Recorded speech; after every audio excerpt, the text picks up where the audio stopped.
Medo, uma emoção primitiva, profundamente enraizada em nosso ser. Como uma sombra, nos acompanha por toda parte, sussurrando avisos e pedindo cautela. Desde o momento em que nascemos, estamos programados para responder a ameaças. Essa reação instintiva ao perigo garantiu nossa sobrevivência por milênios. Mas o que acontece quando o medo se volta contra nós? Quando ele se transforma em uma força paralisante que limita nossas vidas? Vivemos em um mundo saturado de perigos potenciais, reais e imaginários. Os noticiários nos bombardeiam com histórias de crimes e desastres. As redes sociais amplificam nossas ansiedades. Não é de admirar que o medo tenha se tornado um companheiro constante. Mas o medo, em sua forma mais pura, não é nosso inimigo. É um mecanismo de sobrevivência vital, um sistema de alarme biológico.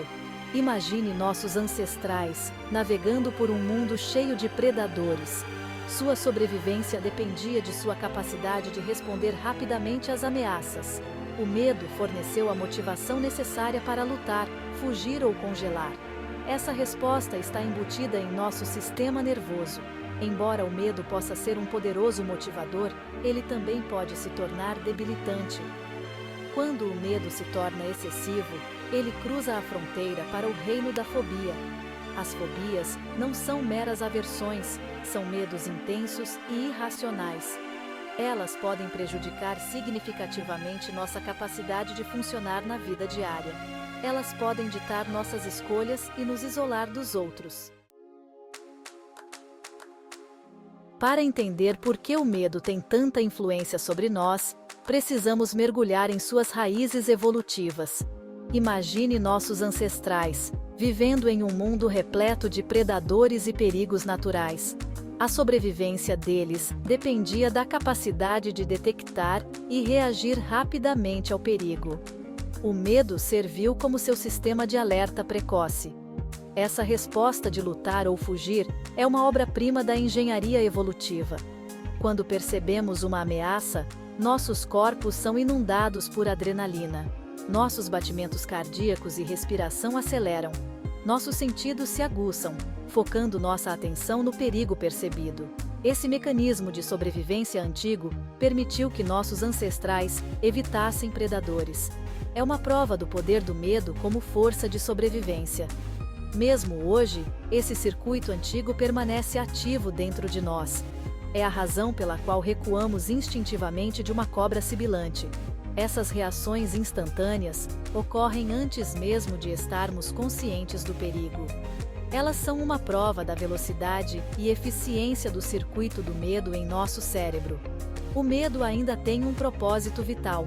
Ele nos mantém vigilantes e nos ajuda a fazer julgamentos sólidos diante da incerteza. No entanto, o medo pode se tornar desadaptativo quando é desencadeado em situações que não representam uma ameaça real. É aqui que a linha entre o medo saudável e a fobia debilitante começa a se confundir. As fobias não são apenas medos exagerados. Representam uma categoria distinta de transtornos de ansiedade caracterizados por medo intenso, irracional e persistente de objetos, situações ou atividades específicas. Ao contrário dos medos cotidianos, que tendem a ser passageiros e proporcionais à ameaça percebida, as fobias evocam um nível desproporcional de ansiedade que pode prejudicar gravemente a vida de um indivíduo. Imagine, por exemplo, o medo debilitante de aranhas, conhecido como aracnofobia. Enquanto a maioria das pessoas pode achar as aranhas desagradáveis, alguém com aracnofobia pode sentir uma ansiedade paralisante ao ver uma teia de aranha, fazendo de tudo para evitar qualquer encontro com essas criaturas. Esse medo irracional pode ditar suas escolhas, levando-as a evitar certas atividades, lugares ou até mesmo situações sociais. A ansiedade associada às fobias costuma ser tão intensa que pode desencadear ataques de pânico, caracterizados por uma onda repentina de medo intenso, acompanhada por sintomas físicos como palpitações cardíacas, suor tontura e falta de ar. Entender as causas das fobias é crucial para o desenvolvimento de estratégias de tratamento eficazes. Ao contrário dos medos cotidianos, que muitas vezes podem ser rastreados até experiências específicas ou comportamentos aprendidos, as fobias tendem a resultar de uma interação complexa de fatores, incluindo genética, influências ambientais e predisposições psicológicas. Seção 4. Trauma.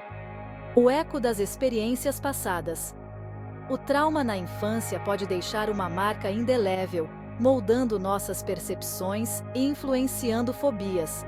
Nosso cérebro cria uma forte associação entre o evento traumático e o medo intenso. Essa associação pode persistir, levando ao desenvolvimento de fobias. Por exemplo, uma criança mordida por um cachorro pode desenvolver sinofobia. A experiência traumática generaliza o medo para todos os cães. Flashbacks, pesadelos e pensamentos intrusivos são comuns. O indivíduo pode evitar cães, limitando interações sociais. Seção 5. Comportamento aprendido. Herdando o medo do nosso ambiente. Nosso ambiente desempenha um papel fundamental na formação de nossos medos e fobias, muitas vezes sem que percebamos. Desde tenra idade, observamos e absorvemos os comportamentos e reações das pessoas ao nosso redor, principalmente de nossos pais ou responsáveis. Esse processo, conhecido como aprendizagem social ou modelagem, pode influenciar profundamente nossas próprias respostas emocionais a vários estímulos. Se uma criança cresce testemunhando o medo excessivo de altura de um dos pais, ou acrofobia, por exemplo, ela pode aprender a associar a altura ao perigo e à ansiedade, mesmo que não tenha passado por uma experiência negativa relacionada à altura. Essa associação aprendida pode se tornar tão enraizada que a criança desenvolve uma fobia semelhante, herdando o medo por meio da observação e imitação, e não por experiência direta. Da mesma forma, as normas culturais e as crenças sociais podem contribuir para o desenvolvimento e a manutenção de fobias. Certas culturas podem estigmatizar ou exagerar os perigos associados a objetos ou situações específicas, levando os indivíduos dentro dessas culturas a desenvolver fobias relacionadas a esses estímulos. Por exemplo, algumas culturas têm um medo profundo de cobras, associando-as ao mal ou à desgraça, o que pode contribuir para uma maior prevalência de ofidiofobia, ou medo de cobras, nessas comunidades. Seção 6. A planta genética do medo. A genética desempenha um papel na formação de nossos medos e fobias. Certos genes influenciam nossa predisposição à ansiedade e fobias. Esses genes afetam como nossos cérebros processam o medo. Variações nos genes da serotonina e dopamina aumentam o risco de ansiedade. Histórico familiar também aumenta o risco. Genética não é destino. Fatores ambientais e apoio social são cruciais. Então, agora que você já entende um pouco mais sobre as raízes dos medos e fobias, que tal dar o próximo passo e enfrentar o seu? Se você sente que o medo está limitando sua vida, ou conhece alguém que passa por isso, é hora de agir. Não deixe que ele controle suas decisões, suas oportunidades, seus sonhos. A coragem não é a ausência do medo, mas a capacidade de enfrentá-lo. Se esse conteúdo te ajudou, inscreva-se no canal, ative o sininho para não perder nossos próximos vídeos e compartilhe com quem precisa dessa mensagem. Juntos, podemos transformar o medo em força.